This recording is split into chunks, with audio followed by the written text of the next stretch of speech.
This meeting is being recorded. Hello and welcome to this podcast edition of Sam's Alternatives. With me, Sam, episode 7. I'll be chatting to Dan from Newcastle metal band Where the Devil. Heaps to chat about with Dan from Where the Devil over the next little while because TIC'D Off, if people haven't seen, is a festival happening in Bendigo that Ez from Heretic Frequency and Space Goaters put on. It's got bands like Artifact, Alienist, OCD Band, Where the Devil, Orpheus Omega, Volt Hill, the list goes on. Just wanted to jump on just quickly to talk about a few things. So there's a few gigs happening in the next week or so. So we've got Taylor Sheridan at the Ember Lounge in St Kilda on Thursday, February 6th. The next night at 170 Russell Street, we have Wind Waker, 1000 Below, Diamond Construct and Headwreck. Then on Friday the 14th of February, we've also got, as December falls, Ultraviolet and Bellhaven at Stay Gold. Stacks of new music dropped yesterday, and in the last 48 hours or so, Down and Out dropped their third EP, which was, of course, Sunk Cost Fallacy. Of course, brand new singles from Lumens, Evergreen, Rise from Ashes. Also, This Is Desolation, among other bands. It's been a very busy week for brand new music, which is awesome because 2025 is taking off where 2024 left us with awesome new music. February is looking like already a crazy busy month for new music. Forklift Assassins, Carly Jewel Engraved, Awake in Time, Architects, the list goes on. So better to get involved with the live music scene and local music scene than now.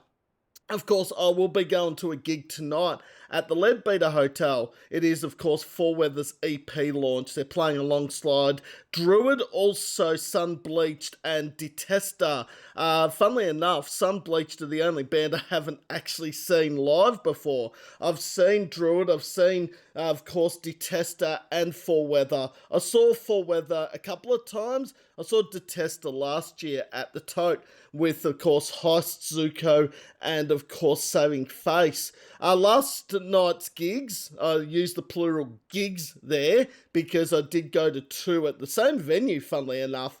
The first one was at the front bar at the Tote. So for those that aren't sure what of the outlay of the Tote is, you've got the upstairs, you've got downstairs near the beer garden, and the front bar. So Kegan and the Cooler Bars played the front bar. That was awesome. Then upstairs, it was Common Evil, Incendiment, and Serpentry. Serpentry, of course, playing their EP launch. I really enjoy the Tote upstairs, and I've really enjoyed the gigs I've seen at the front bar as well. I've seen 3 so far.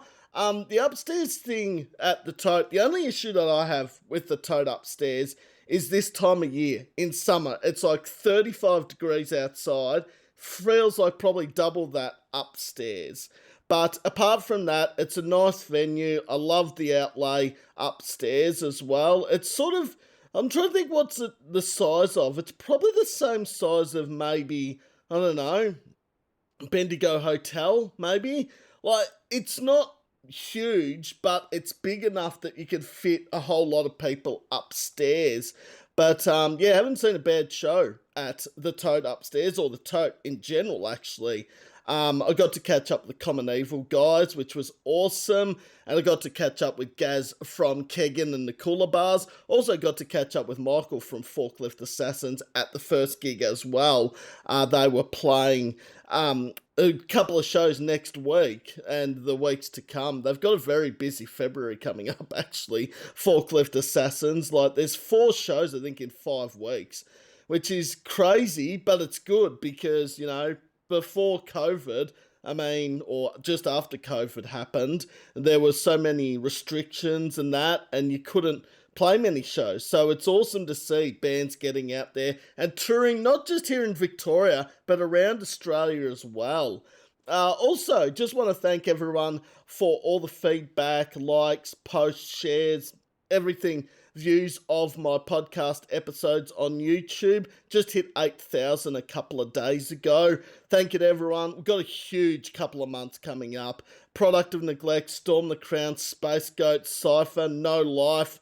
We've also got Nuclear Vision, All Monsters Are Human, Black Moth. There's so many interviews coming up. Like, I've looked at my list and it's just crazy how many there are to come. Now, for those that don't know, Where the Devil have dropped 2 singles in the last couple of months, Counting Bruises back in November, and then on Boxing Day they dropped Sickened and Stained. For those that don't know, also, I did interview a member of Where the Devil back on my podcast nearly 2.5 years ago. It was like August 2022. It's hard to believe. Ben from Where the Devil jumped on the audio podcast back then. Of course, it will be Dan, or one of the Dans, out of Where the Devil, sorry, because there is Remy as well. But, 5 members of the band. They are coming to Bendigo, as mentioned earlier in this start, for TIC'D Off. If you haven't seen the lineup for that, that's going to be insane. Dan is also one of the new members of the band Where the Devil, so it'll be interesting to see. But yeah, just waiting to see, and I'm just here talking and waiting. How is everyone going? How has your weekend been? It's very warm here in Warragul. I don't know about where you are at the moment, but it feels like about 38 degrees already here in Warragul. Now, I know Warragul was only meant to get to about 33 today, but the next 4 days, it's ridiculous. I think it's meant to be 37, 38, and 39, and then a cool change on Wednesday down to 23. But what are we? 4-5 weeks out from the end of summer. But I've got to be honest, this coming next few days has been really the only time in summer so far where it has felt like it's been summer. Like 4 or 5 days in a row over 30 degrees. But being a Queensland boy and also born in summer, for those that don't know, I actually don't mind the heat, but 3 or 4 days in a row might just be pushing the boundaries, as they say. But of course, we are coming into February, so that means the footy's only, 3-4 weeks away. Some of the practice matches, I believe. There's also some cricket happening also in Sri Lanka. Australia are in firm control of that game. I think I saw that Sri Lanka were 5 for 134, I believe. Australia made 653, so yeah, what's the follow-on score going to be that Sri Lanka have to catch without having to avoid the follow-on? Something like 380 or something it's going to be. So day 3 is, of course, tomorrow, or today, should I say. But, it's going really well. Inglis made 100 on debut. Khawaja made 200. Smith got his 10,000 runs as well, which was awesome. Only becomes the 4th Australian to make 10,000 test runs. Steve Waugh, also Don Bradman and Ricky Ponting, the other 3. So in very, very good company there.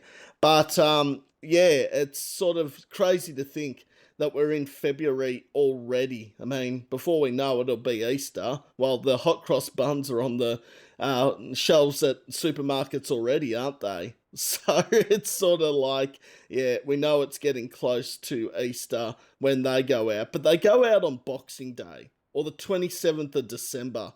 It's crazy to think. Of course, a couple of weeks away will be Valentine's Day. Not too sure whether I'll be working Valentine's Day or not.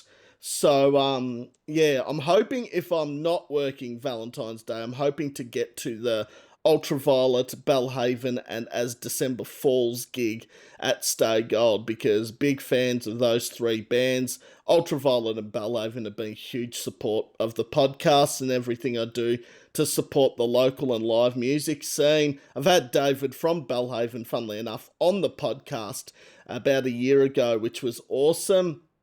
For those who don't know, David is also a singing coach, or vocal coach as they call it. He has done vocals for so many big name artists. Belhaven have supported some of the biggest names in music, both here in Australia and from overseas acts. And as you can see, I mean, they're playing alongside as December falls on the 14th of February at Stay Gold. So if you haven't got your tickets to that show, I'd strongly suggest you buy them before they sell out.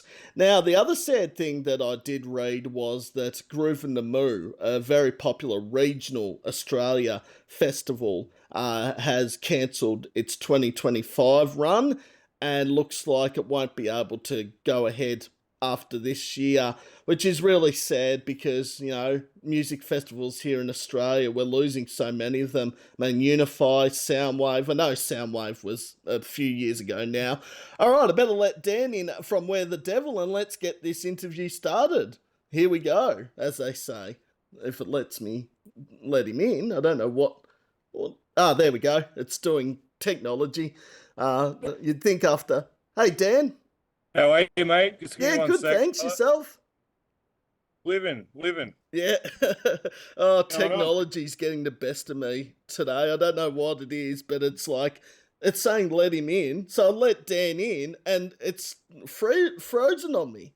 Like, what the hell's Well, the deal with that? It's called living in Australia, I think. It's probably fucking internet related. I don't know. Some Yeah. shit like that. You would have thought after 6 episodes, Dan, I'd think I'd know how to actually let someone into a WebEx meeting, you know? Well, before, but here we are. So we'll see what happens, eh? Yeah. It's working now. You can hear me well and all that. I can hear you beautifully. What's my reception like on your end? Yeah, good, bro. Good. Yeah. Finally nice to have a chat, eh? Oh yeah, and I'm a huge Where the Devil fan. Dan, have been from day one. Of course, you're one of the new members of Where the Devil.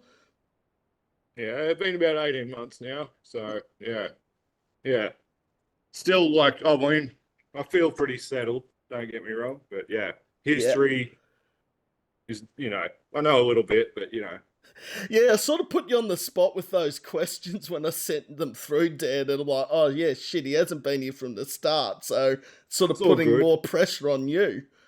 That's all good, mate. I know the gist of it all, so, it is what it is. Yeah. Gee. Nah, but loving your music. I mean, I can't believe Counting Bruises has been out 2 months already. Yeah, it seems to be doing all right too. Like, we've had some good feedback with that, like, with like radio stuff, and we've landed in the top 20 in a couple of people's lists and all that sort of stuff. So, all in all, we're pretty happy with that. So yeah, it seems to be doing. We want it. You always want it to do fucking great, like 20,000 views or 200,000 views or whatever the hell. But it's good. We're getting recognition, and the people that like our shit love it. So we're good with that. I think it's pretty special to think that Counting Bruises has actually made people's countdowns. Like, it made the Heretic Frequency countdown of 2024. Just missed my top 20, like, by 2 spots. It wasn't far off. Yeah, right. Yeah.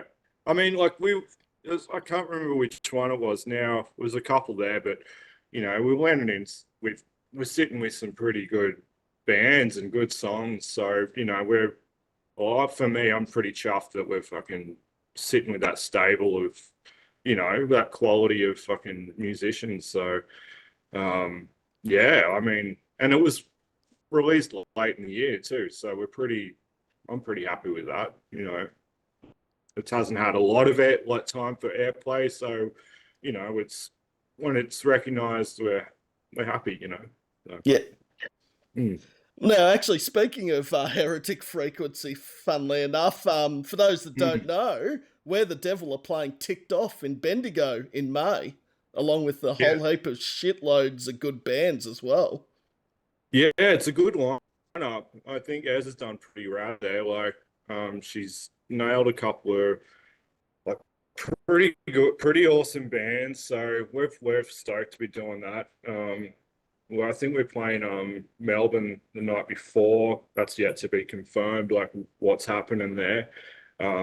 So yeah, I'll be down there with Where the Devil.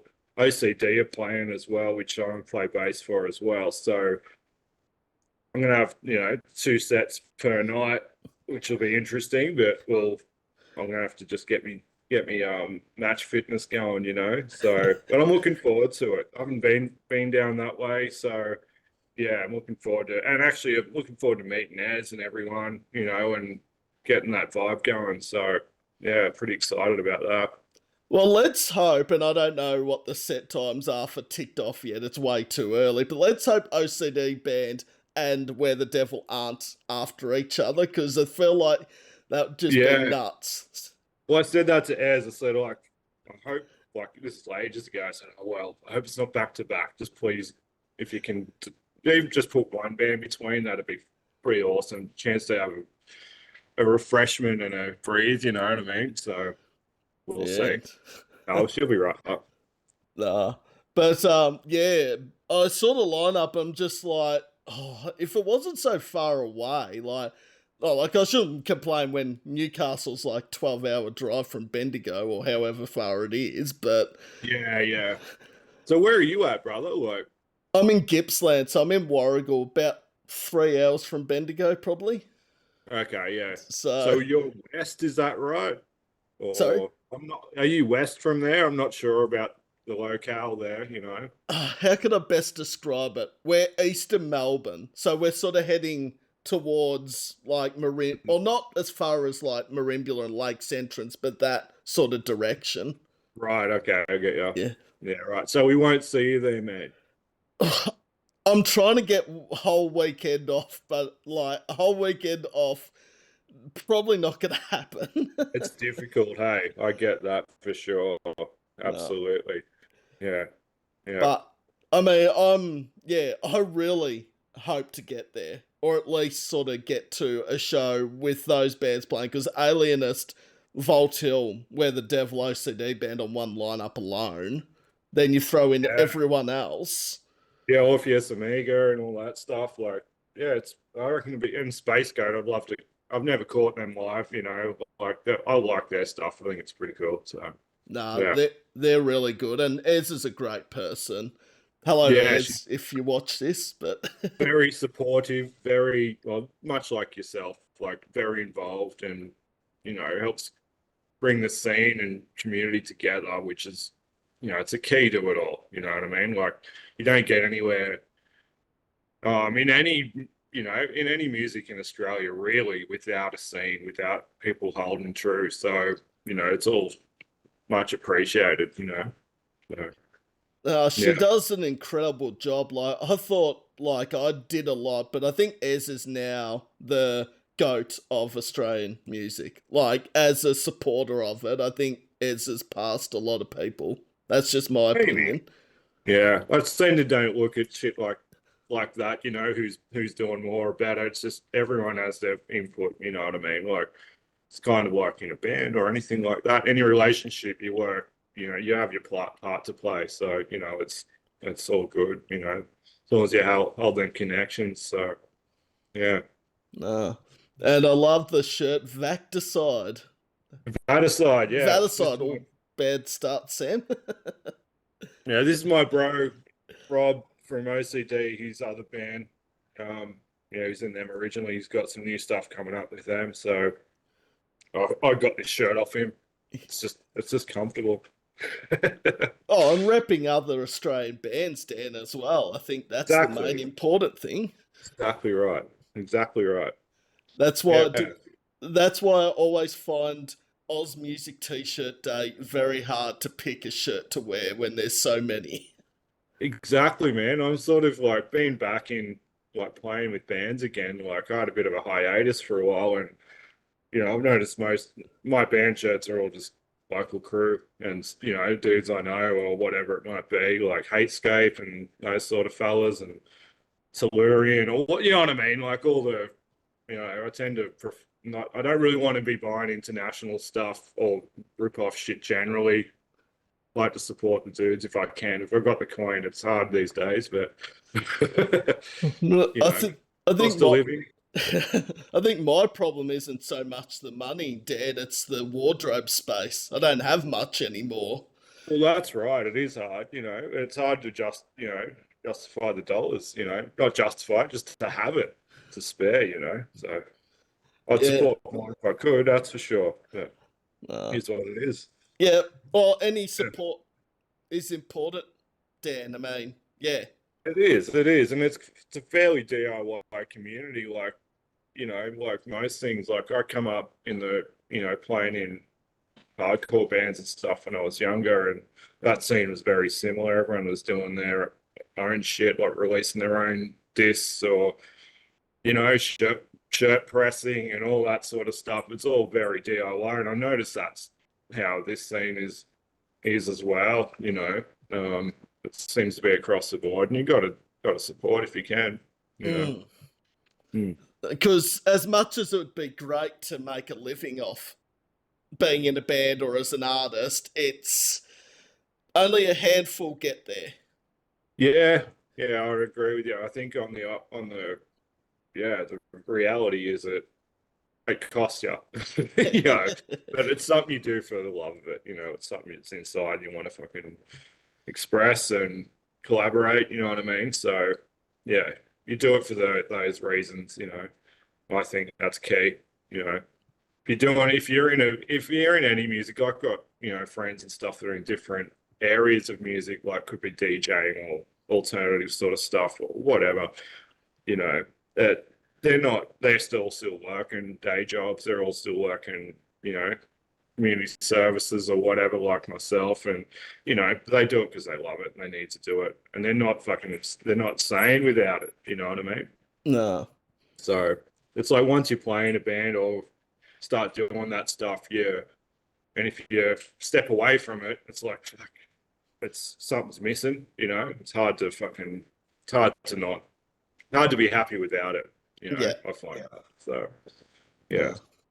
And the passion and the love, if you still got it, that's the way to do it. I mean, That's right. I think that's the key, man, And it's like anything in life, if you don't follow that, you're doing yourself a disservice, I think, you should be true to your passions, that's for sure.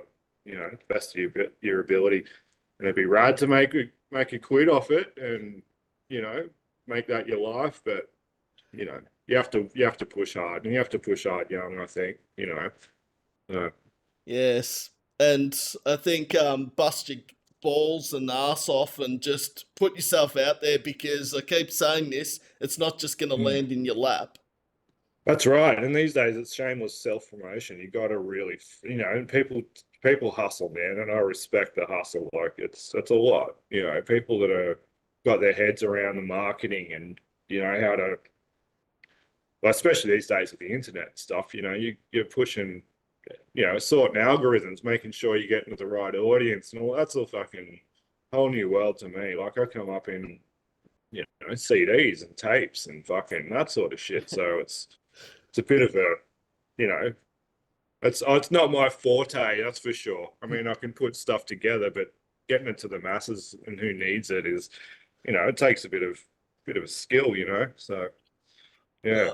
The old tape and CD days. A lot of people watching this probably don't know what the hell we're talking about. Probably not, but I was lucky that I've discovered a lot of, I grew up in a small town and a lot of sport and shit, and a couple of mates, we didn't dig it, we were sort of into art and music and all that shit. So we were just found those people, and then through family, like cousins that are into, got me into heavy music at a young age and stuff. It's like you hit these bands and it's like, you get into zines and things like this and you're like, fucking, what's this band? And, you never get to hear most of it.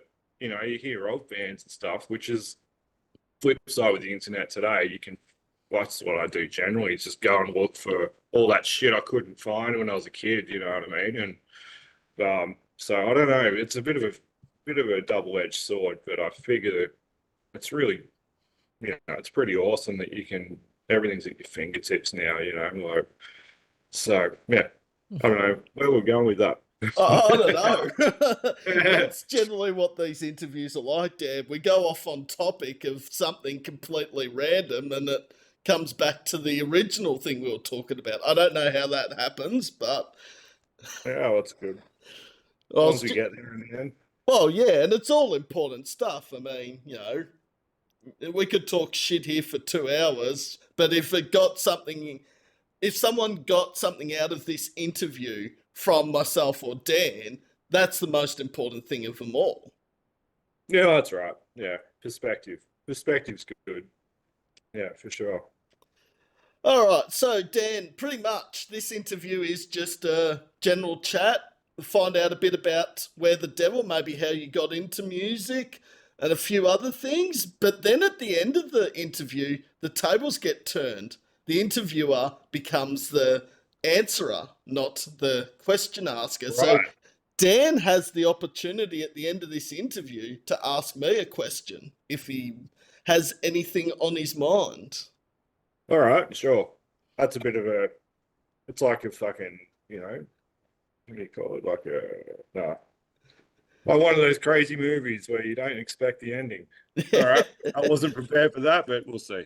Oh, well, I could have said, ask me a question now, but that would be cruelty, really. That's all good. Also, we will be uploading this on Monday with a Spotify playlist of local bands, including Where the Devil, and a whole heap of other bands from Newcastle and Australia wide, even overseas in New Zealand. So, yeah. Yeah, nice. Awesome. I'll definitely check it. Uh, I'll And pass it on to all the people that are interested for sure. yes, and listen to Dan, not me. That's. I love that facial expression there, Dan. You It don't says have it to all. take it all to heart, though. All right. Anyway, let's get to some professionalism, Sam. How did you come up? Like, sorry, I'll start there again. How did you come about joining Where the Devil? That's interesting. When was this? I think it was around, can't remember the year, but I sort of finished up playing in in a band. It was the local Newcastle hardcore, like metal-y hardcore band in the vein of like, Integrity, that sort of shit, like Clevo style metallic stuff. Anyway, it was around we sort of disbanded. A couple of lads moved on. I had my first kid, so I sort of like fell out of music briefly, and then I put up a advert on Bandmix, like a musicians classified thing. And I originally got hit up by those dudes, or I hit them up when they were looking for a guitarist. I was playing guitar back like in that band, so I had a good setup then. Funnily enough, we never got to jam. We chatted a few times, but then I don't know, 10, 14 years later, I get an email off them looking for a bass player, so that was my original love. So I had in the meantime got rid of most of my guitar gear, got a good bass rig, and was ready to sort of go again. So I was like, yeah, cool. I'll check your stuff out. I dug what they were doing. I could see a place for me, and especially writing wise, what I could add to it. So hit them up and yeah, like jammed once or twice with them. That was after Hamish left, and they were sort of a bit, oh, we're looking for the right dude, and they weren't quite sure. They were sort of on a bit of a hiatus themselves. So that was a little bit of a long process, but they sort of went with, well, we don't know what we're doing yet. So they hooked me up with other lads like Paul from Hatescape and Neil from OCD. So I went and jammed, I was going to play bass for Hatescape at one point. We were going to go and have a jam with them. But then got on with Neil, and then we got OCD going, which he already had stuff going. But then I was doing some recording with Paul for OCD.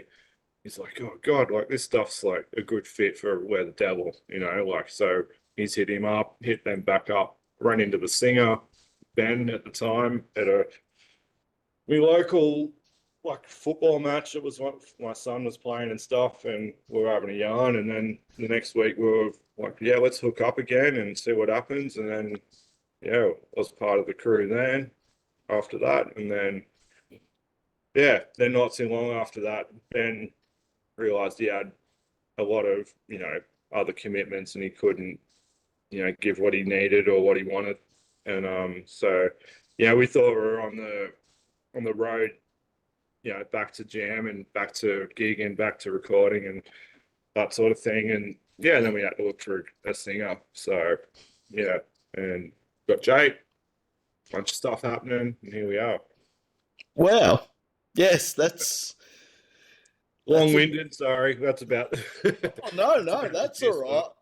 Yeah. You mentioned a couple of great blokes there too in Neil from OCD Band and Paul from Hatescape, who, funnily enough, have both joined past podcasts when they were audio, and Yeah. both great blokes, and both bands have a lot of time for as well. Yeah, they both speak highly of yourself as well. Yeah. Clearly. I just I just wish I lived closer to Newcastle. Like, even if I was up sort of, maybe not Sydney, but like maybe Wollongong or somewhere, at least to be in the same state. Like, Warragul's not even close.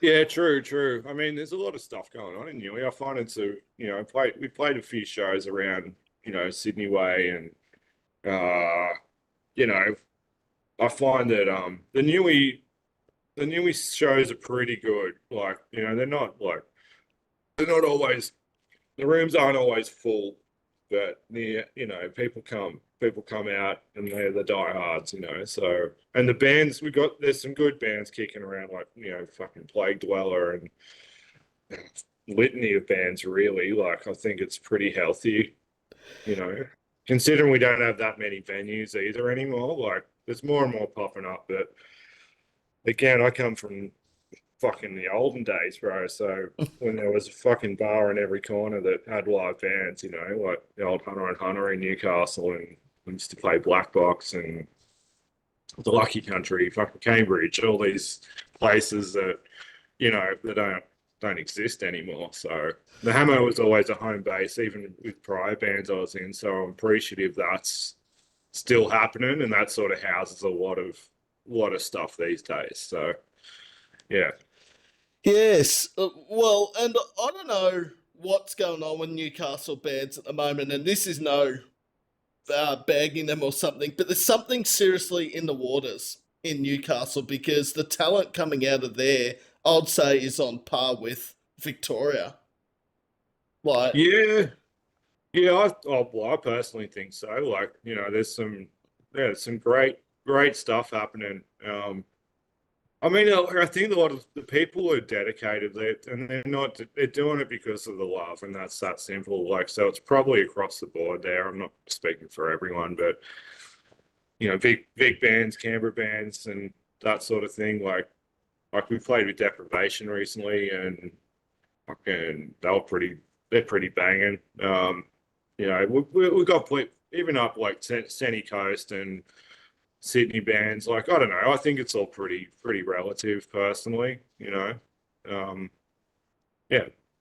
there's some people that are dedicated, and that's it. no. But I believe, and I don't want to mention this word, and I say I never do, but I believe we're seeing the best of the music pre-COVID. So after COVID and all the restrictions gone, we're seeing the best of Australian music right at the moment.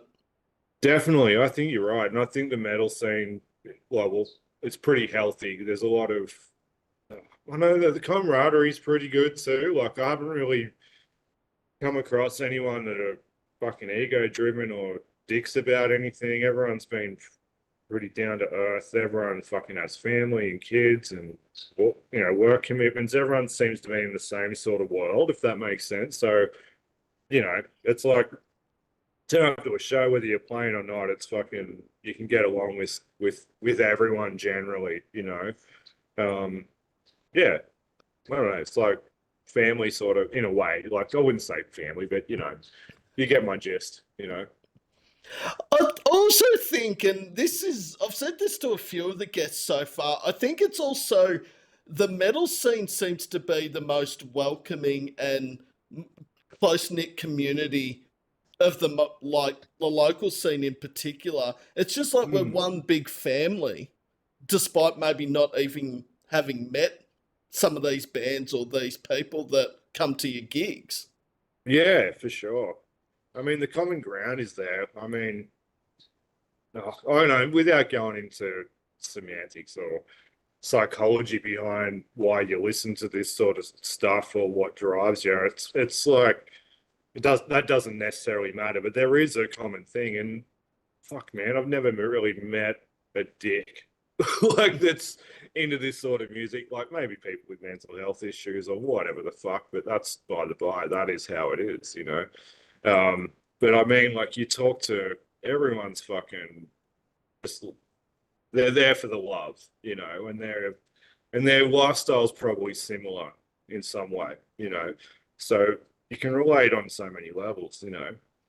And I think, you know, and I remember like even introducing, you know, friends that might like heavier music or whatever they're interested in, you take them to the show to a show or whatever, and they're like, oh, you know, these dudes look fucking wild and scary or whatever the hell, and you know, to you or I, you can be like, oh, what are you talking about? But anyway, they're surprised at how fucking beautiful and genuine and kind these folks are. Like, you know what I mean? Like books, you don't judge books by covers for sure, you know. So yeah. Yeah, I've got to agree with Dan 100% on that. Like, I've never, like, there probably are people out there that are dicks and have an ego and that, but I haven't come across any yet. Yeah, generally they're No. not that well. You know, they're not probably looking to. I mean, they stick out like a sore thumb in an environment like that too. So it's you know, it's few and far between, surely. So No. you know, yeah, I don't know, good folks. I mean, I don't know, if you're into this sort of stuff, I believe you know, you've got some depth to your thought process. You know, you're thinking about other shit. You're open to things. You know, so.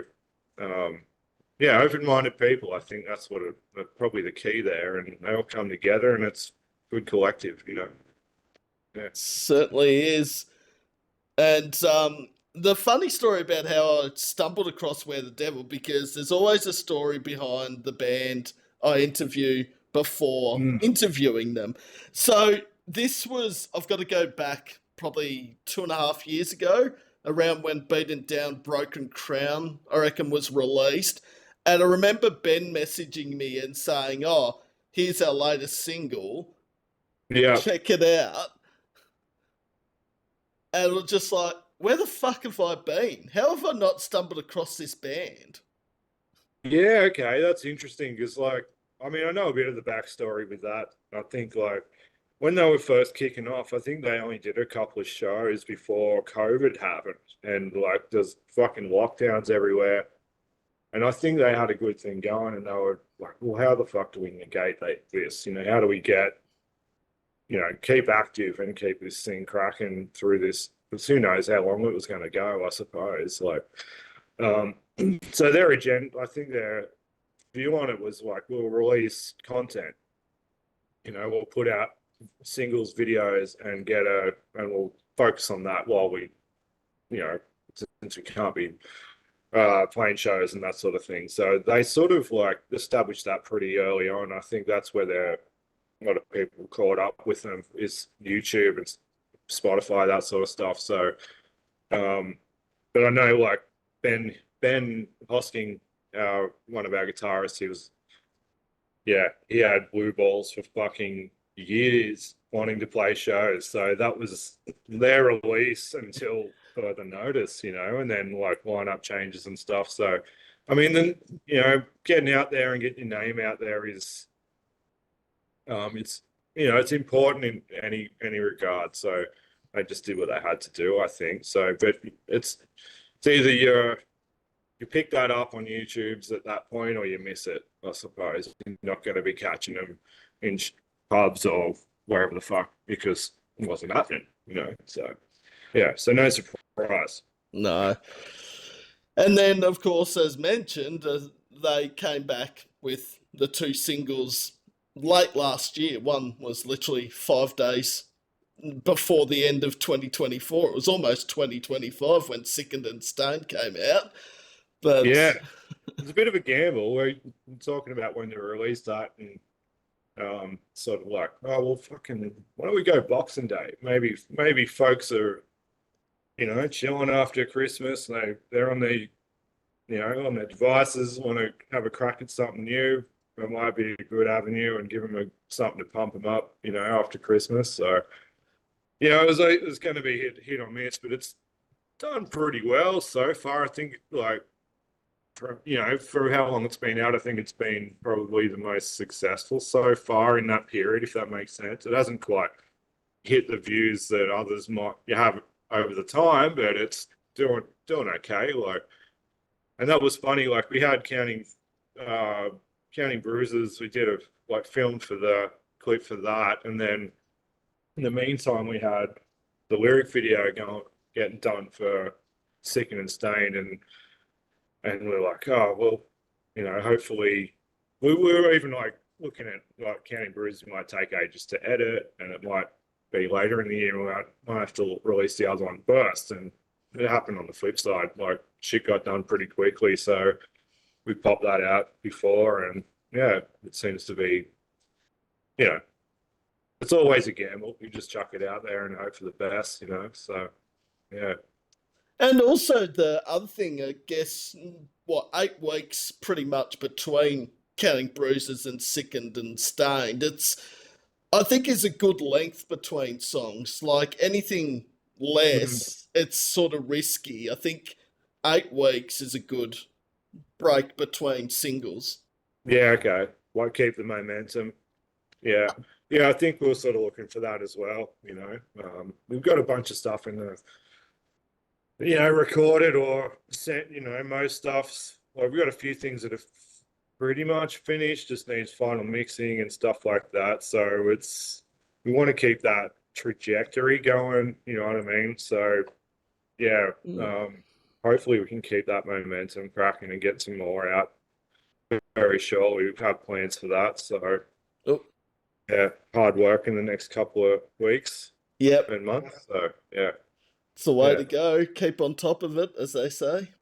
Well, yeah, I mean, like, once you sort of get moving, it's momentum, You know how easy it can stall, especially, you never know these days. Shit gets in the way pretty quickly. So if you can do it, keep going, keep rolling until the fucking, till it stops. Yep. Mm. Well, that sort of leads me into the next question, because we have talked about it a bit. What has the overall response been like for Sickened and Stained?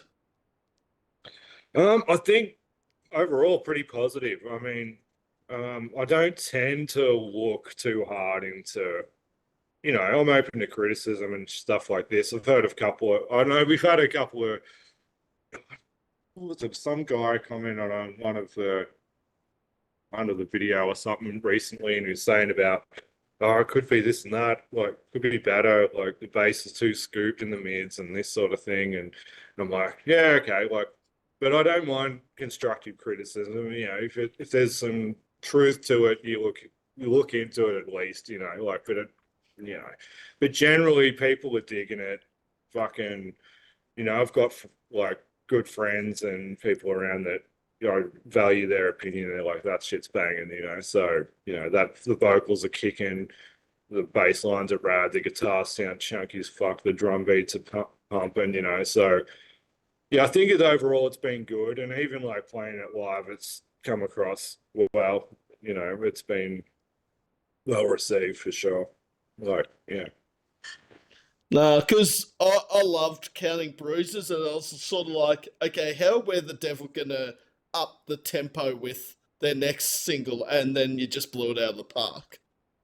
Yeah, well, I found it was an interesting thing when we were talking about releasing, like what we'd release first and all that sort of thing, and how we would release it.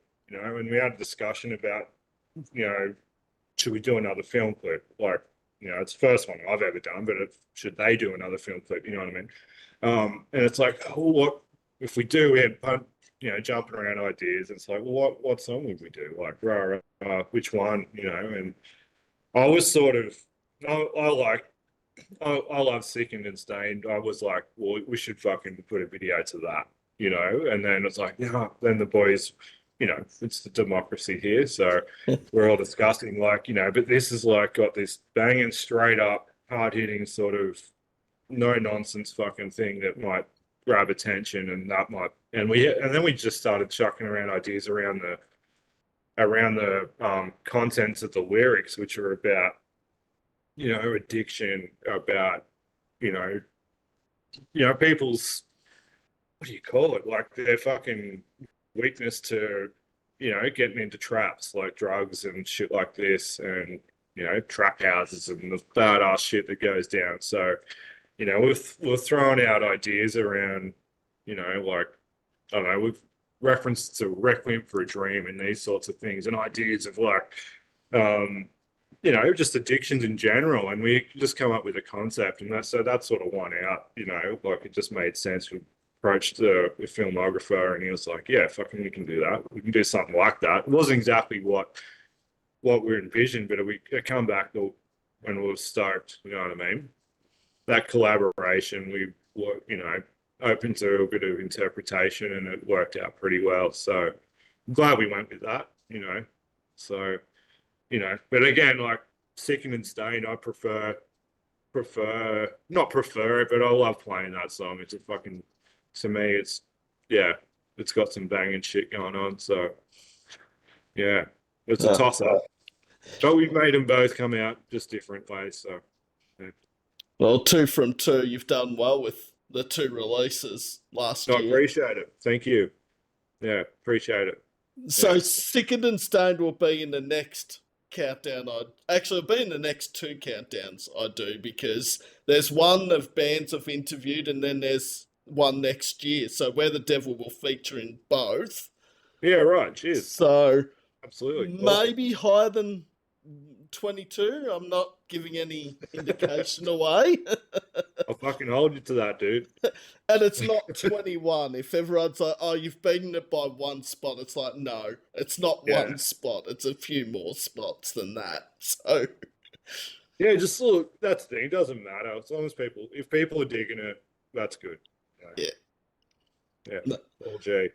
And I mean, sometimes I just look at like when a list of music comes out, like that Silly Goose New Music Friday. Like last year, there were times I'm like, how the hell am I going to listen to all of this in a week? It's just... Yeah, right. Yeah, you're very prolific with your listening, I've noticed. Like, just keeping in touch with you on Facebook and things like this. And it's like, fuck, man, like you're all over this shit. Like, like I tend to look at stuff when I can, or if something comes across my feed or someone's like, fucking check this out, dude. But yeah, you're right on it, bro. Like you're up it.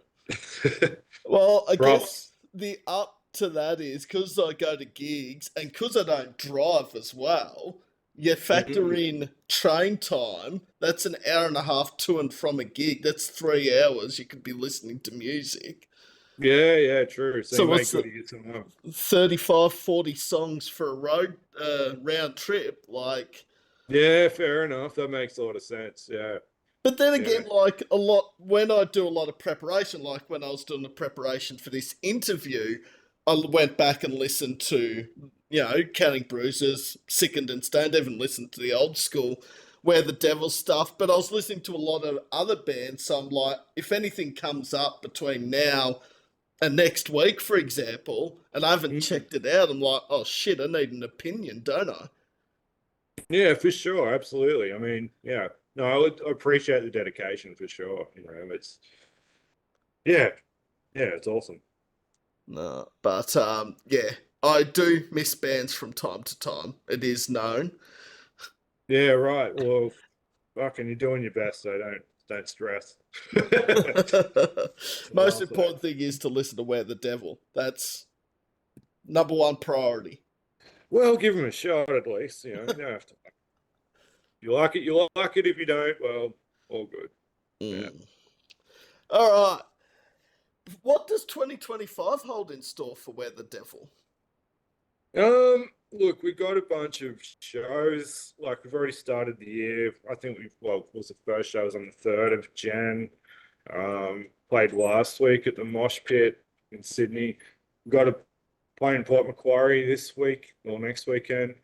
Yeah, we've got a bunch lined up. We've got a good flow of shows. No great tours. Obviously, getting down to Melbourne and Bendigo will be rad. But in the meantime, and in the background, we've got a bunch of songs ready to go. Whether we release, we release more singles very shortly, or at least include them in the live set, like that'll happen probably. Like we've got a couple of songs we want to pull into the live set, especially moving forward with Jake and myself. And even Remy, like the other guitarist, he was on, I don't know, like none of us have been on, like not all of us have been on the same stuff for release. Like these last 2 songs have been us 5. Yeah. Uh, Well, that is what our current direction is, you know what I mean? So, yeah. without saying too much, like maybe an EP short, like this year, maybe the mid to late half of 2025, if not an album. So we're just going to see how everything pulls together, what songs work, and yeah. But we got a lot sitting there that's nearly done. Yeah, so we have plans. Sounds like a potential very busy 2025 for Wear the Devil then. Yeah, it is. Like I think, and even like we got this show. When are we playing? Yeah, like next weekend, and then we've got a couple weeks break, so we're going to aim to get into the studio probably and just knock out a bunch of stuff and at least get it to the point of ready to be mixed. You know what I mean? And include it in the set. At least drop so we can drop in a couple of new stuff and go from there. Yeah. Port Macquarie, that's sort of up your way, isn't it? Oh, it's further Yeah, on, yeah. bit north, yeah, like 2.5, 3 hours roughly, depending. Yeah. But yeah, we played with Letterbomb AD. They come and, filled a slot that we wanted them on the bill when we put the January 3 show on. They're a good bunch of lads, and yeah, so they're like, fucking come up here, boys. So, well, yeah, absolutely. I dig their tunes. It's kind of like, in the love area for me. Grew up on, I listen to everything but death metal, grindcore, hardcore, all sorts of metal and stuff. And I like their little balance there. It's a bit, it sits in that little sweet spot for me. So yeah, keen to go jam with those guys and yeah, see what happens. Well, if it's sort of what you grew up on, like their style of music, then it's sort of like, and you're playing on the same bill as them, it's almost like a dream. Yeah, well, that's right. Yeah, it's fucking enjoyable. You play your set or whatever, catch up with them and watch those dudes play. Like, yeah, be good. I like to, catch people on their home turf as well. It's good. So, yeah. No. But if you are in the Port Macquarie area, get down to the Port Macquarie skate park with Yeah, Weather Mid-North Dev. Coast, get the hell out there, be Yeah. good. Mm. So many shows happening next weekend, not just in Victoria, but around Australia. And the next few weeks, it's just like, this is what live music should have looked like before that C word dropped. Yeah, absolutely. Didn't that change everything? Like so many fucking ways, but definitely with, people were scared to get the hell out. And a lot of them were, I think the fear was, feared of the authorities. You couldn't leave your bloody house or your 5K radius and all this jazz. Like, and now, like, people get COVID and I don't give a fuck, That's pretty wild. We've been through a bit, man. Like it's hard to get your head around, but yeah, but it's certainly I don't know. It's like, and I found that even going to shows you know, whether it's international or local, after the lockdowns ended, and like people would generally right into it. You know, it was like before COVID, I think people were a bit like blasé about things, like they expected it's always going to be. So you know what I mean? Like, there's always going to be live music, or there's always going to be live entertainment, and people sort of showed up half-assed, or you know what I mean? Sat back, oh yeah, this is all right. And but after that, I feel that everyone gets in and it's like, fuck yeah, this is sick, and really, what's the word? Like, don't take they don't seem to take it for granted as much as before COVID. You know, I find so. Yeah, it's again a double-edged sword. I think it's it's showed up the best in some ways, but it was a fucking shit fight, that's for sure. I think also the first couple of weeks after the restrictions had lifted and you could go to live music again, I felt Mm, like it was really weird because I'm like, even though I wasn't doing anything wrong, it still felt like we were doing things we shouldn't have been doing, like attending live music and going to Melbourne despite all these restrictions being yeah, lifted. yeah, yeah. There was a general anxiety across the board there for sure. I get it, man. Absolutely. You know, I don't know about yourself, but like during that whole period, I mean, I work in community services and stuff, so I worked across that whole thing, and it was really interesting how and there was nothing like across the board. Like, you've been in different environments, like, oh, this place you got to wear a mask, you got to gown up, you got to fucking stay certain distance apart, and rah, rah, and other places like you couldn't even enter if they had a cough. Other places, it was fucking so much confusion. So when it all lives, so I go, what do you do? It's like, well, what are we supposed to do? Like, what's right or wrong here? Like, there was really no um, blanket solution to any of it. It was all interpretive, which that creates confusion and anxiety in most, I find. And I think, yeah, you're right, that resonated for a while, but people were digging being able to go out again, that's for sure. And they're like, fuck, freedom is everything. I'm not going to take this for granted anymore. Oh, So, totally. I mean, we were mm, locked up and we were told we couldn't do this and that. It's like, how dare people out there tell me what I can and can't do for so long? yeah, without any clear guidance and that. I mean, it's been fair enough if it was, I don't know, no, not fair enough. I'm not even going to go there. We're getting too political. I'm going to go down a rabbit hole, so I'll shut up. And actually, we got a bit prehistoric when we mentioned COVID because that's 5 years ago. Hard to believe, but Yeah, but I don't know. I have conflicting views about all that, and yeah, I avoid media these days, like certain news outlets and shit, because it does my head in. I go down rabbit holes, bro, and it's not healthy. So. yeah. All right, we'll get off COVID. Never mention that word again. It's never going No, to that's all happen. right. We'll mention it, but we won't go. We won't go there. Nah, but yeah, like I remember going to gigs and just remembering just like the first few weeks, it's just like this is what I've missed, and I'm back here. Like I Yeah, said, I would go to maybe one or two a month. Obviously, that's gone a bit higher than that, but I think just making sure the music scene was still alive and going out there and supporting bands is very important. absolutely. I don't know about you, man, but I grew up. That was like, well, that was what we did. Like that was my fucking outlet, my fun. Like I didn't really, you know, I'd go out drinking, but there'd be like I'd go see shows. Like I can't even count who I've seen. I get confused as to what was what. But that's what we did every weekend. Whether it's Sydney, Newcastle, wherever it might be. That was the pastime. So it was fucking pretty horrible when we couldn't do that.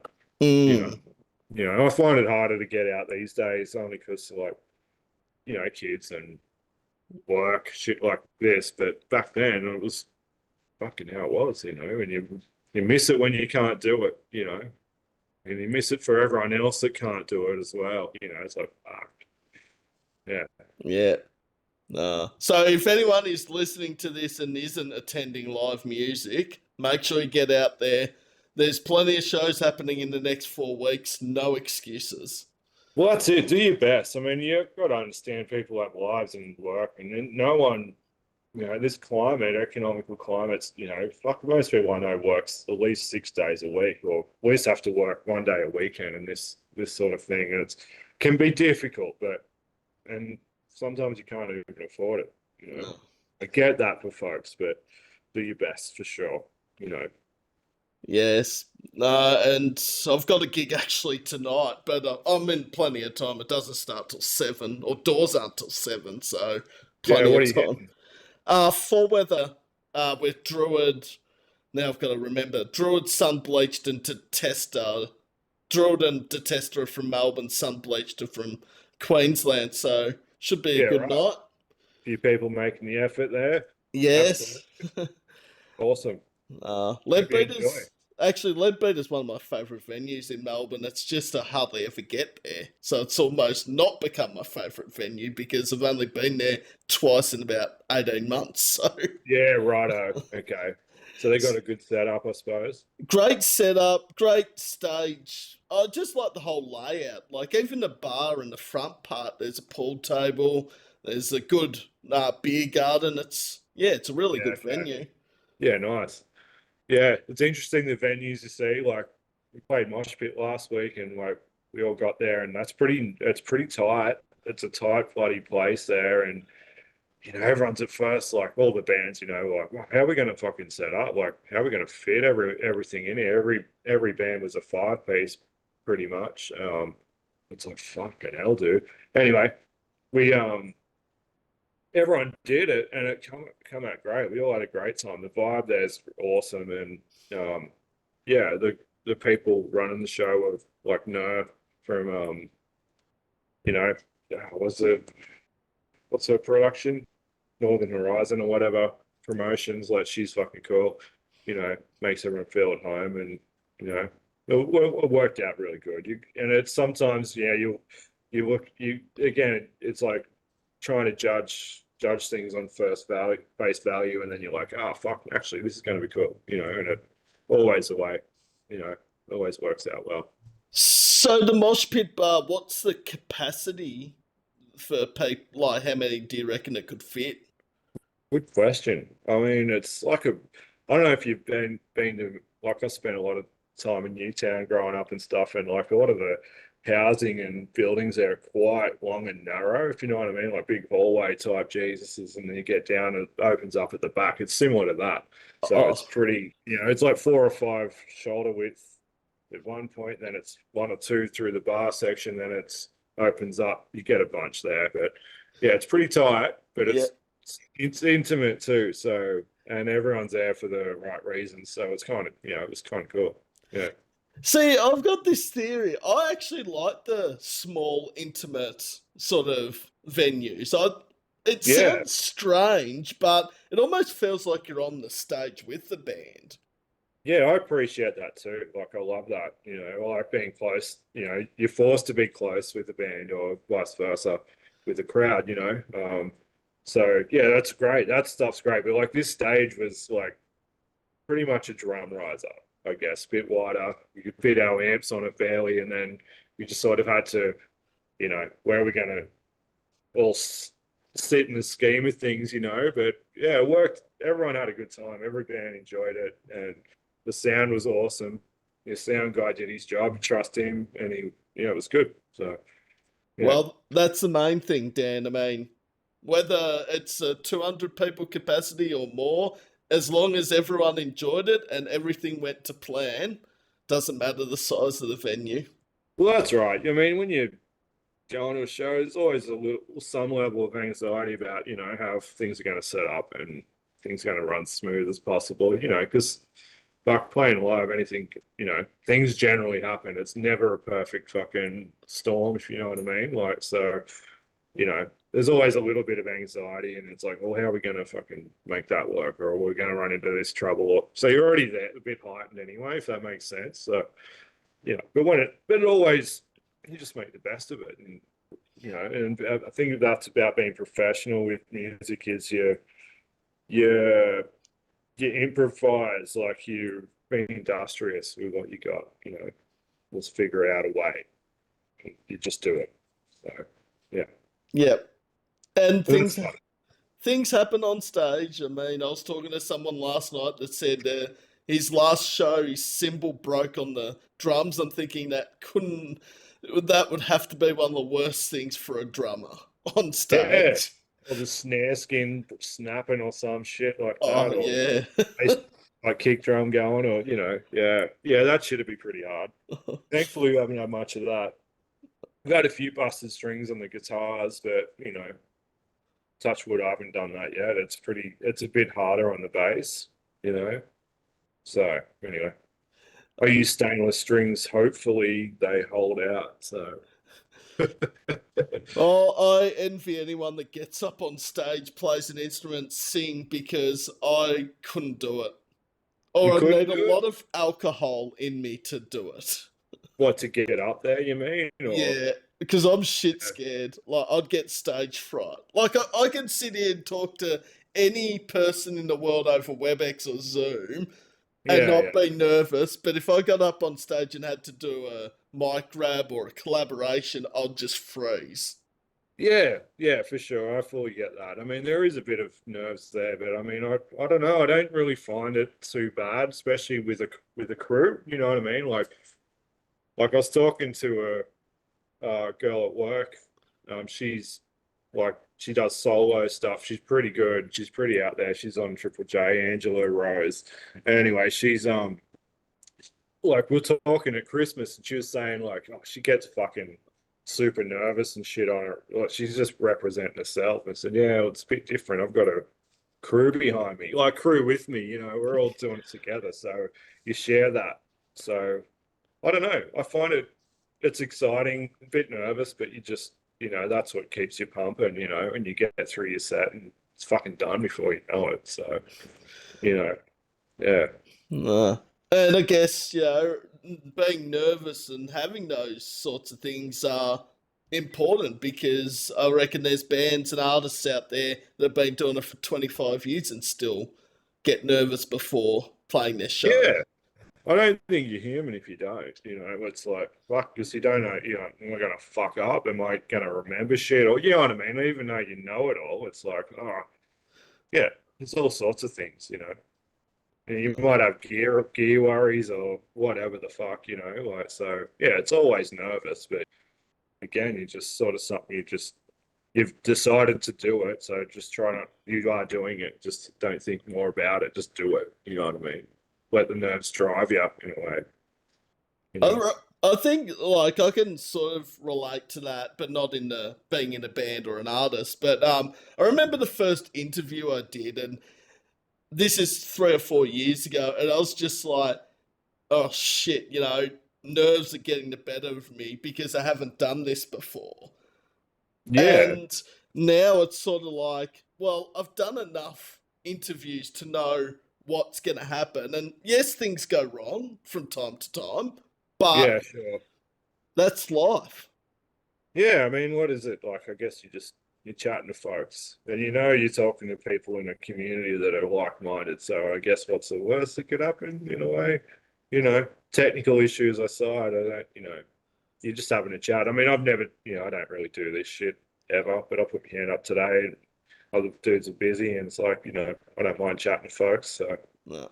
you know, I feel it's a lot more, and this might sound strange to a lot of people that I say this, but it feels like it's less nervous talking to someone you've never met on the streets or at a gig than when you have met the person you're interviewing, if that makes any sense. yeah, right. Well, I wouldn't know. I've never done that, but yeah, okay. I can empathize with that for sure. Like, that'd be, what is it like just that you do know them and you're trying to push something or you it feels a bit false or something? I don't know. I don't myself off. Hey, Technical issue. I just turned my mic off. yeah, right. There's a technical issue. I'm human. You are. And that's okay, Sam. That's okay.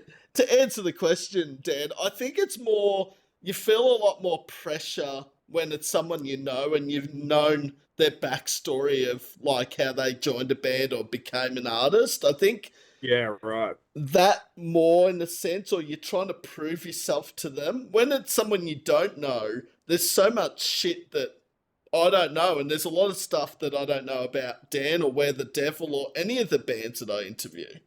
Yeah, sure. I guess it's open to, yeah, your curiosity takes precedent there, I suppose. Hey, Mm. yeah, that makes sense. Yeah, for sure. I'm like that with meeting new people. I generally enjoy that, and people it's like, I fucking know your story. What else is there to say? And it's also, Exactly. I think the in joke, like the inside jokes as well, or the sorry, that's not the word. The jokes within the friendship or the group, like Yeah. the jokes inside the group, but a lot of people be like, "What the hell are they talking about?" Yeah, I get what you mean. That doesn't necessarily come across well in a public forum like that, I suppose. So, yeah. Yeah, I get that. Mm. But no, I'm loving this chat with Dan. I mean, I don't want it Yeah, to I'm digging it. end. It's been good. Yeah, I honestly don't want it to end, and I'm not saying we wrap it up right this minute. That wasn't what I was referring to. Oh, gee, mate. Oh, gee. All right. Well, we've covered a lot of bases. I've really only got two or three more questions, and then the floor is Dan's, as they say, and he Well, can. I was gonna say I wouldn't mind grabbing a drink and going for a toilet break. If is that something? Are you gonna edit this later? Probably not, but how can we do this?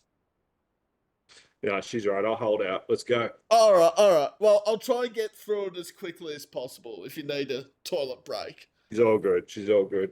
Or I could just talk shit, which I generally do for like 5 minutes. Feel embarrassed telling the world that need to go to the toilet now, but anyway, she'll be right. All right. Well, get to the question, Sam. All right. Which band, if any band in the world that Where the Devil could support, who would it be?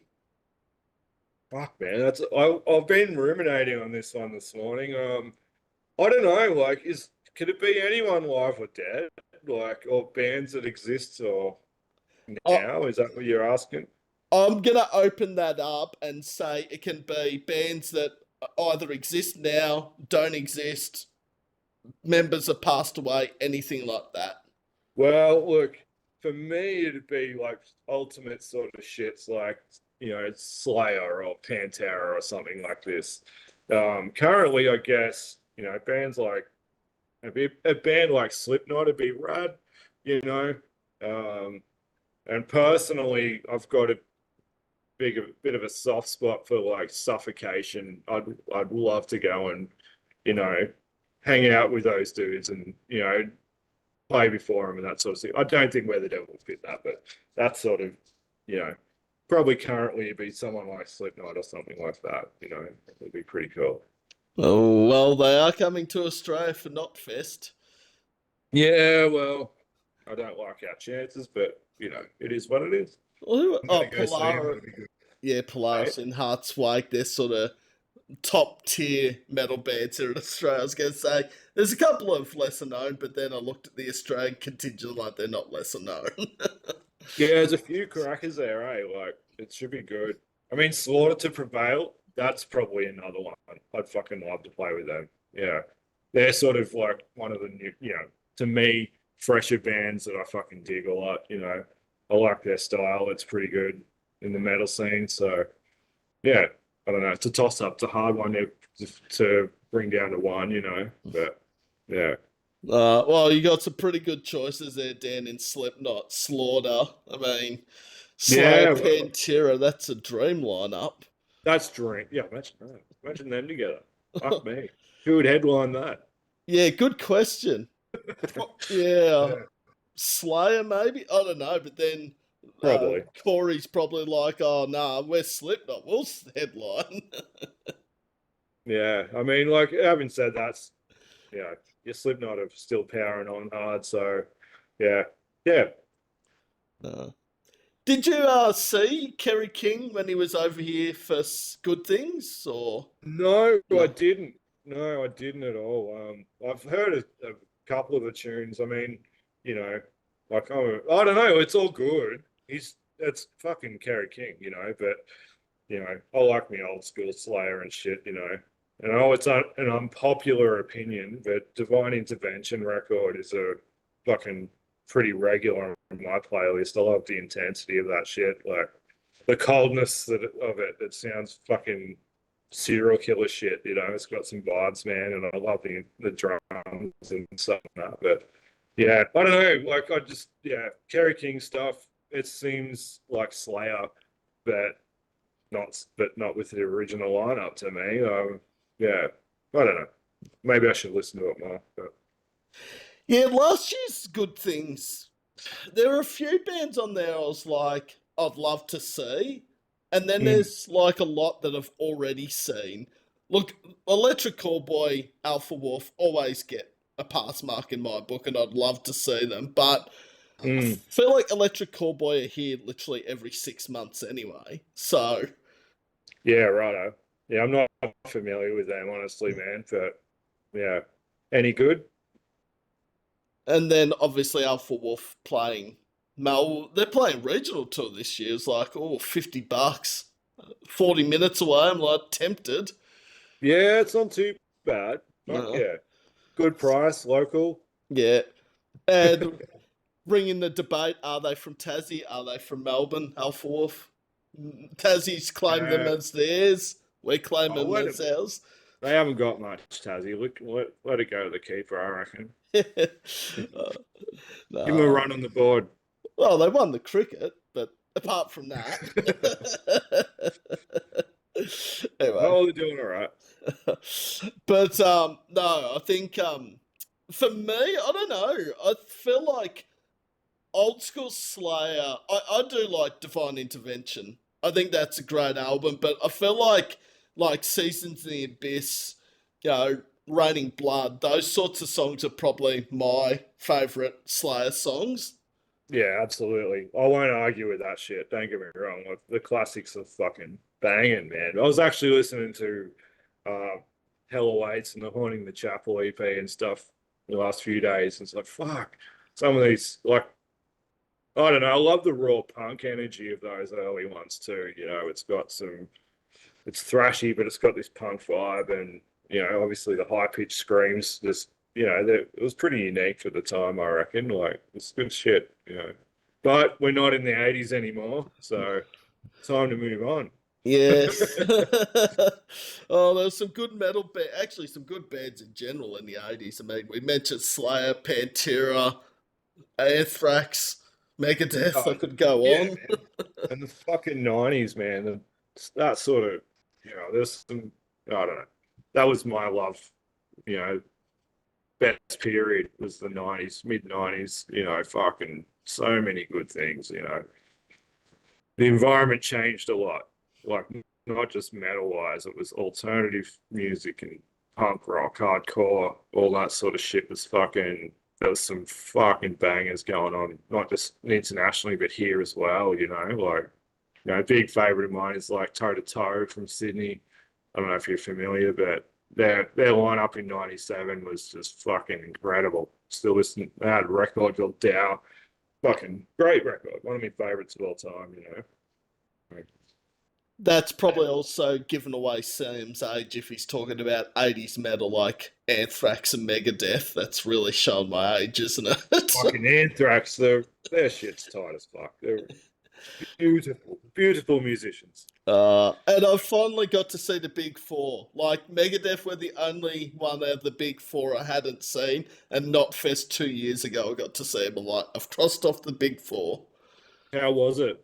Oh, they were insane, and that was coming back Good. after, obviously, Dave Mustaine's battle with cancer. They still sounded as tight as they did 30 years ago. Yeah, sick. That's awesome. Yeah, no, they're a great band, but yeah, I haven't caught them. I haven't even seen Metallica. I wanted to get tickets this year for me and my son, but yeah, $1,000 didn't fucking, Oh, you know what I mean. By the yeah. time you get 2 tickets and fucking accommodation, getting down there and all that stuff, so fuck that shit. Yeah. Look, I love Metallica. I don't think I'd pay $1,000 if it was they were going to play everything. and Justice for All back, I'd say maybe. Yeah. But, yeah. 'Cause- But I think like sometimes it's like, you want to see them just because they're still going, but so bands they don't always age well either. And I like Metallica's production and their work ethic is fucking next level. Don't get me wrong. But if you're like me, you get stuck in heydays, like Justice, I play it fucking quite a lot. I love that record. So it's like, they're never that again. You know what I mean? Or they're never Master of Puppets again or Ride the Lightning again. You know what I mean? But, fuck. Yeah. I just don't see the value. Like, yeah, it's just a lot of money to go and fucking see something that, may not hit the spot. You know what I mean? Well, and also the other thing is you can spend $1,000 on multiple local shows. Well, that's true. Or a new instrument or whatever else you need to do your own jazz, So, yeah. Yeah, exactly, man. Actually, $1,000 would get a lot of well, maybe not a lot of instruments, but certainly get a new instrument, at least one. Help with gear upgrades, that sort of thing, the little things. And which is more important, obviously, to Dan and everyone in the music scene is you need instruments to play if you're in a band. If you've got gigs happening, recordings, everything like that. You can't just say, oh, no, I'll just wing it. You need instruments. Well, yeah, you need gear and you need upkeep, man. Like, it's fucking how it is. You got to spend a good bit of time going over your shit all the time, pretty often. And, it's, yeah. And it all costs money. It's nothing crazy, but it costs money. Can be crazy. Depends on how much money you got. No. Yes, spending money on important things as it can be anything, like as long as it's legal and worthy, then yes, definitely. I mean, if you spend thousands of dollars on sporting events or live music or traveling. Yeah, look, I don't fucking, if you could, that's where my money would be going, all that shit. Travel, live music, fucking culture, experiencing some shit, This life is short, my friend. We spend a lot of time fucking, what do you call it? Stuck in the machine, Yes. Yeah. I would love to travel overseas, but there's a thing I don't have that's probably the most important thing to have when traveling overseas. It's called a passport, so I'll have to get one eventually. Yeah, obtain one. Fucking hell. I'd love to get to New Zealand. Like, there's some seriously good bands coming out of that country at the moment. Yeah, righto. Yeah, I fucking what's that band? Fucking Alien Weaponry. Like, they're banging. I love that sort of shit, That'd be good to catch, but yeah. Speaking of bands that just dropped new music, Alien Weaponry dropped a new song last week, I think. Don't hold me to it. It's been the last fortnight at least, I know that. Yeah, right. I haven't checked. I haven't caught it. Any good? No, it's really good. Yeah, I really enjoyed it. It's typical Alien Weaponry. Yeah, righto. I'll check it out. But no, Alien Weaponry, No Life, Crooked Royals, In Their Image. There's a whole heap of amazing metal bands coming out of New Zealand at the moment. I've missed a few. I'll probably get ridiculed after this is uploaded. But man, you can't keep on top of it all. What do you do? There's a plethora of stuff out there. Like, it's fucking endless. It's a bottomless pit of music, Yeah. Yeah, New Zealand would be good. I've never been. I had friends that live there and been over there a bunch, and it's fucking sounds gorgeous. But yeah, maybe one day. Yeah. And it's so much closer. Like, from Melbourne, it's only like 3-hour flight to Auckland, apparently. Yeah. So what are you doing, Sam? You got no excuses. Yeah,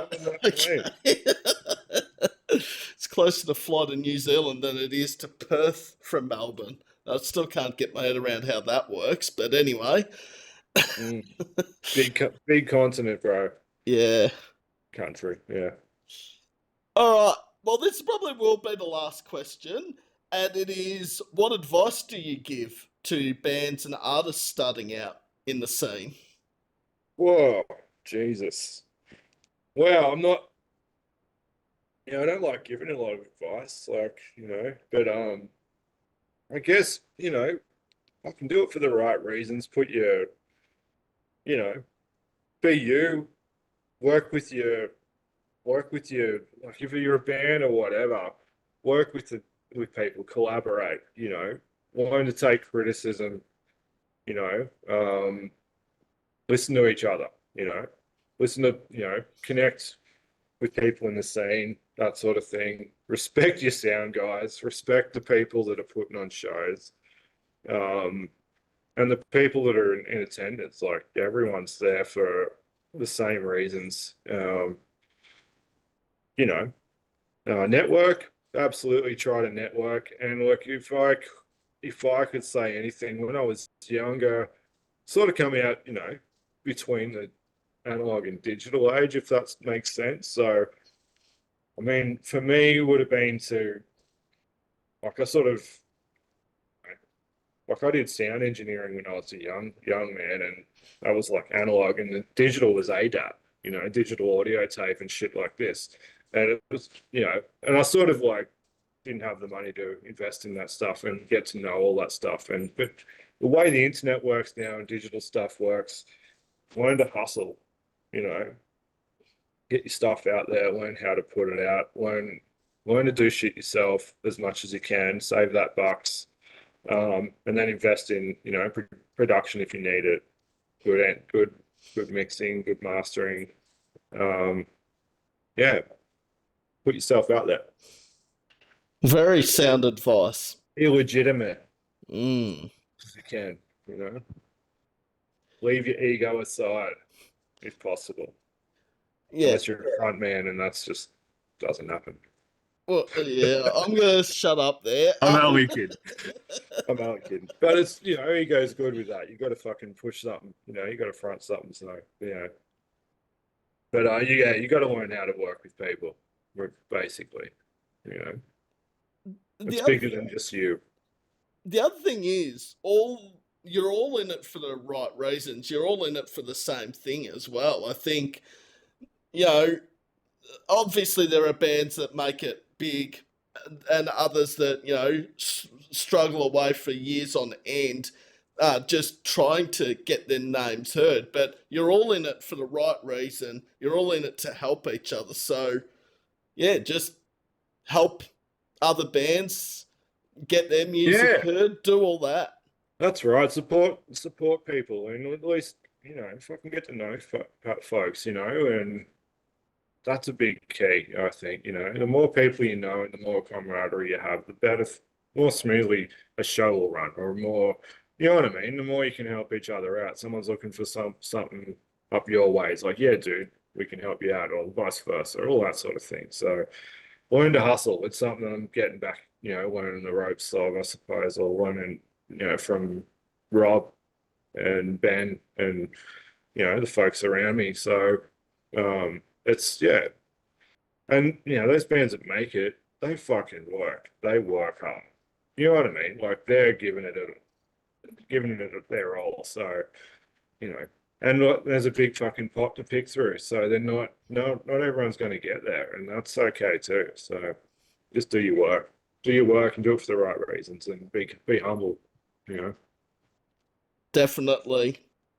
Just plug away, work away, and be the best person and best band you can be. And as Dan said, leave your ego at the door.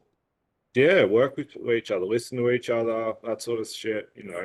Someone's got an idea, and don't get beat cut about it. Fucking all right, I'll try your idea. If it doesn't work, fucking whatever. Yep. Work with people. Very sound advice from the professional, not me, by the way. Oh, I don't know. That's the best I've got. That's all I'm working with. We'll try. Well, yeah, I mean, you're obviously doing something right, Dan. I mean, Well, the whole band is, for that matter. I mean, you're getting your name out there. I mean, you're playing TIC'D Off in Bendigo. You're playing in Port Macquarie. You're doing it all the next 3-4 months. Well, yeah, I mean, yeah, we want to get a good run of stuff going. Like we got some, few shows in Sydney as well in between them. So, yeah, yeah, trying to keep it going. Yep. Hmm. Well, I'm keen to hear more in the future from Where the Devil. If I can somehow get myself to Bendigo in May and get a weekend off, which is highly unlikely, I'll try and get to ticked off, but Yeah, righto. Well, it'd be good to see you, but if not, whatever. yeah. We'll catch you soon enough, I'm sure. Maybe I need to get up off my ass and actually get to New South Wales. It's more the factor than New Zealand. Yeah, maybe there's a bunch of stuff lined up. Do a little tour up the coast or something. Might be good for you.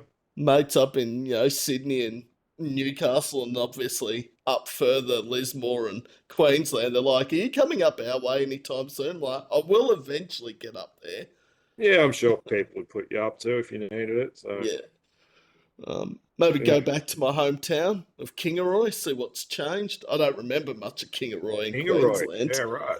So, So you're a fair way from home, my boy. yeah, just 2,500 kilometres from my hometown. Yeah, right. Or whatever. No, it's probably even further than that because I think Melbourne to Brisbane's 2.5. Kingaroy's further than Melbourne. Warragul's even further from Melbourne, so it's probably nearly 3,000 kilometres away. Yeah, probably likely. Yeah, absolutely. Maybe one day. Yeah. So you'd think, given I'm from Queensland, I'd be used to the heat. It is boiling here in Warragul, and I'm not a fan of 30 plus degree days on What do you end. got down there at the moment? Oh, mid 30s, probably. Yeah, right. What's it We like had- up in Newcastle?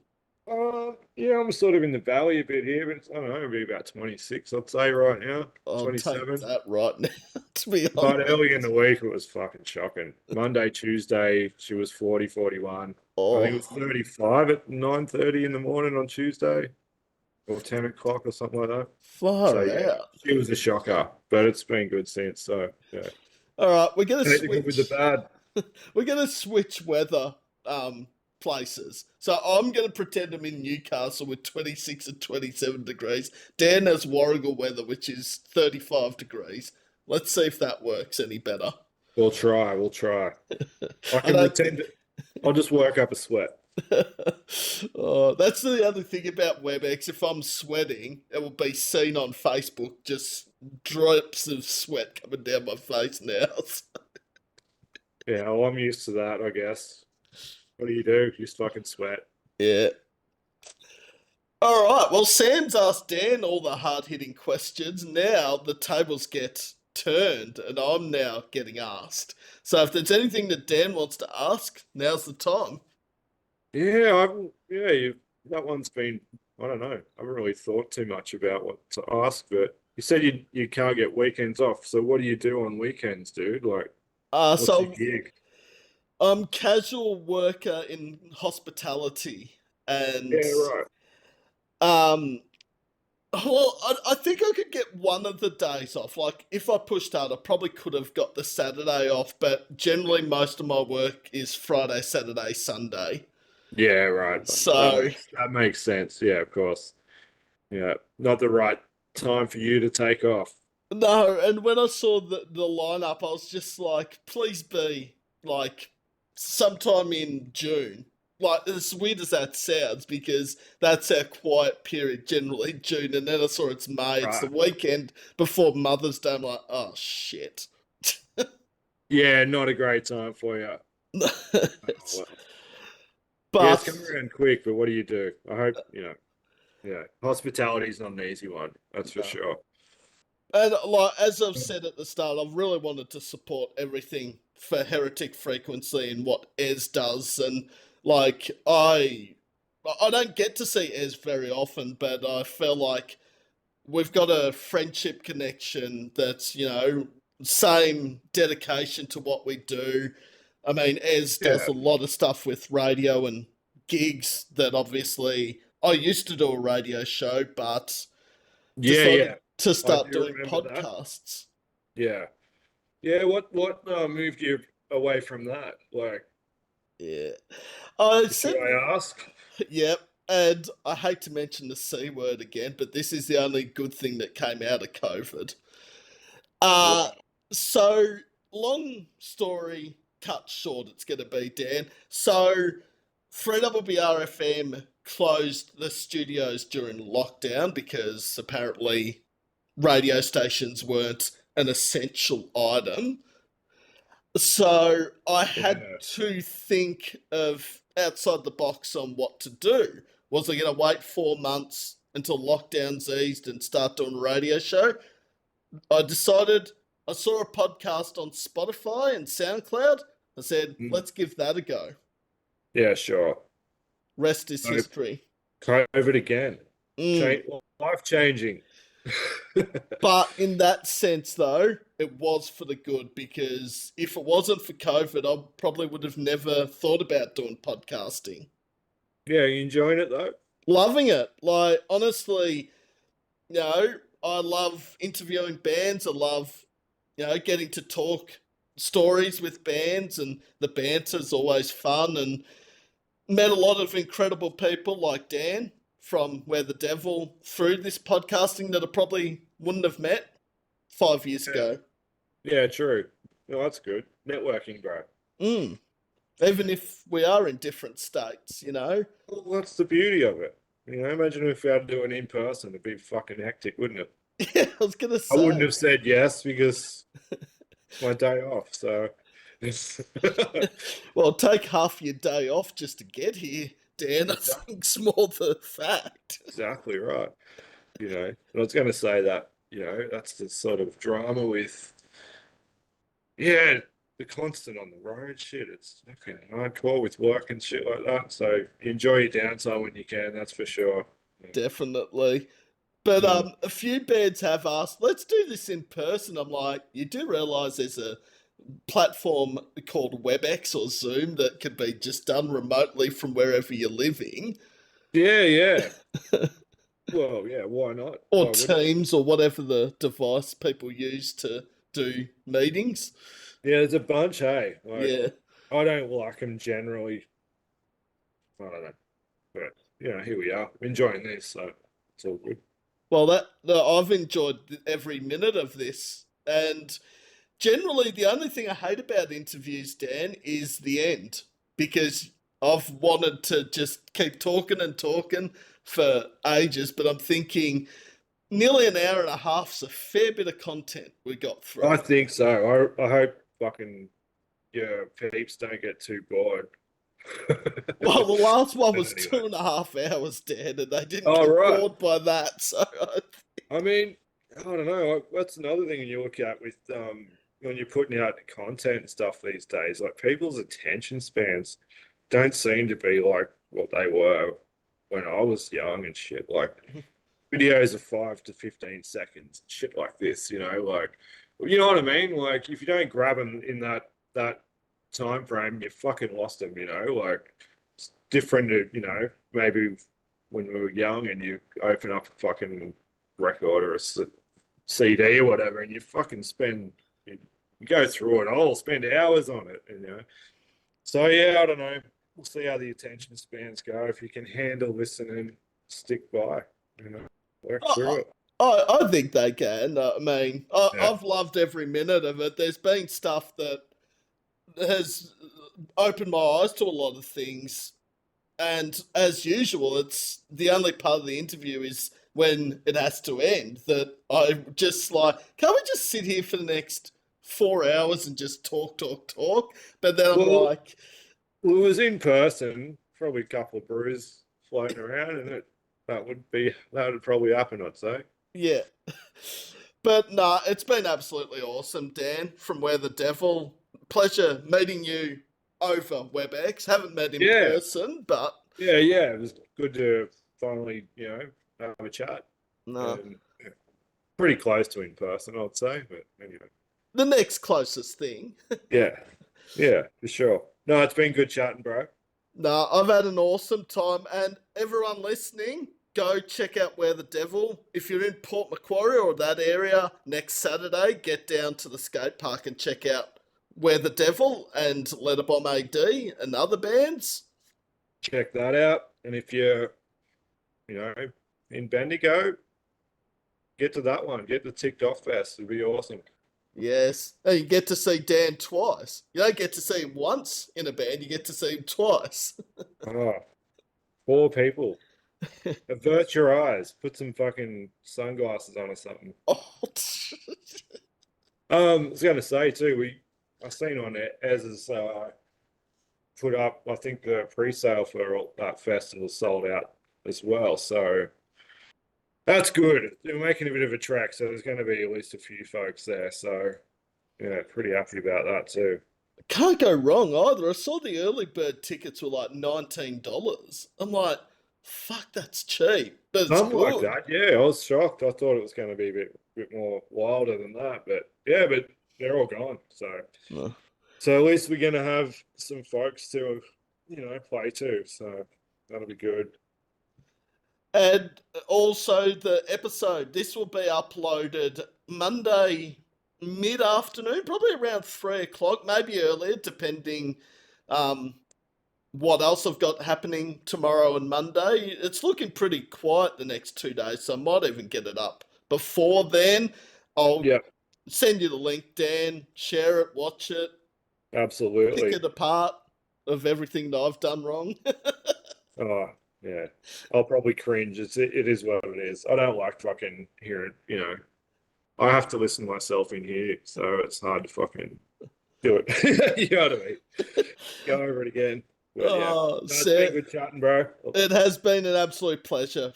Dan from Where the Devil. I'll have Where the Devil on anytime again in the future. Thanks for having me, bro. No worries. Well, you enjoy the rest of your Saturday, and we'll talk again soon. Absolutely, mate. I hope to catch you soon. No worries, Dan.